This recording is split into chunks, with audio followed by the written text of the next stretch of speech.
It's impossible to calculate the number of artists who have been inspired by the Jazz Festival since its start back in 1986, and the number of lives changed. During its first year, there was a showdown between Wynton Marsalis and Miles Davis that some say put this jazz festival on the map. Reporter Bianca Solterbeck has a look back at the history of the Vancouver International Jazz Festival and that legendary showdown. Looking at the size of the venues and talent at this year's Vancouver International Jazz Festival, it's hard to believe the event had such humble beginnings.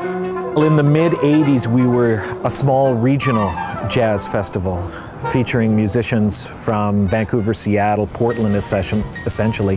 What's happened over the years is we've become a major international festival, bringing musicians in from all over the world.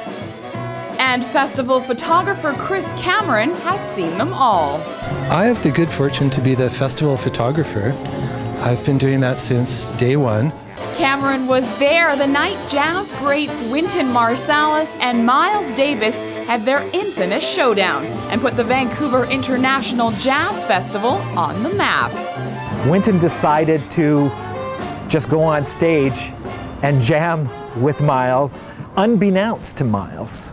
Walked right up to him, put his arm around him and said, "Hey buddy." And so there was a little bit of a showdown that happened. But I won't say Miles' response.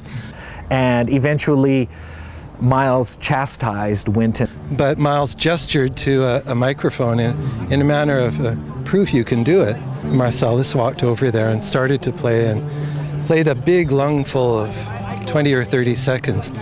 Turned to Miles for acknowledgement, and Miles repeated the same icy cold gesture. And Wynton just deflated. I was getting calls from New York. What happened out at your jazz festival between Miles and Wynton? Wow, you know, like, give us some details. So it gave our festival instant credibility. And in case you're wondering, after that infamous showdown between Davis and Marsalis, Miles Davis continued to play non-stop.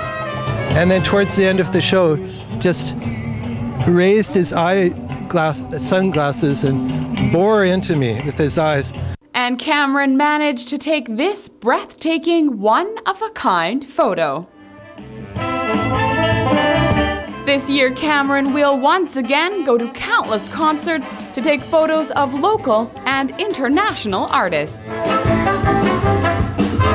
Miles and Wynton shared the same trumpet teacher and the same record label, although rumor has it that Miles Davis left the record label when they asked him to make a goodwill phone call to Marsalis on his birthday.